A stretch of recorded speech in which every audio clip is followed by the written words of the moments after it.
ایک مرتبہ کی بات ہے کہ حضرت سلیمان فارسی ایک عام آدمی کی طرح مدائن کی سڑکوں پر گھوم رہے تھے۔ ملک شام کا ایک تاجر اپنی تجارت کا سامان بیچنے کے لیے مدائن آ رہا تھا۔ اس تاجر نے حضرت سلیمان فارسی کو دیکھ کر سمجھا کہ یہ کوئی مزدور ہے، اس لیے ان کو بلایا اور کہا کہ میرا سامان اٹھا کر فلاں جگہ لے چلو۔ حضرت سلیمان فارسی رضی اللہ تعالیٰ عنہ بھی بغیر کسی شرم کے اس تاجر کا سامان اٹھا کر چل دیے۔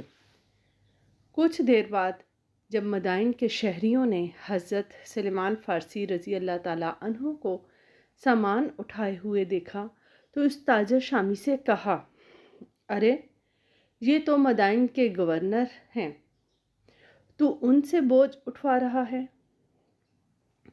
یہ سن کر وہ تاجر گھبرا گیا اور شرمندہ ہو کر حضرت سلیمان فارسی رضی اللہ تعالیٰ عنہ سے درخواست کرنے لگا کہ آپ رہنے دیں حضرت، میں آپ کو پہچان نہیں سکا، اس لیے آپ کے ساتھ یہ معاملہ ہو گیا، مجھے معاف فرما دیں اور سامان مجھے دے دیں، میں خود اٹھا لیتا ہوں اور اسے لے کر چلا جاؤں گا۔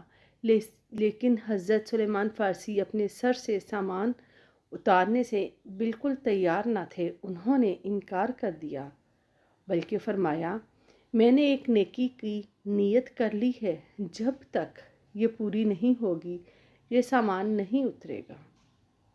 انہوں نے وہ سامان اس کے مالک کے ساتھ لے جا کر اس کے ٹھکانے تک پہنچا دیا۔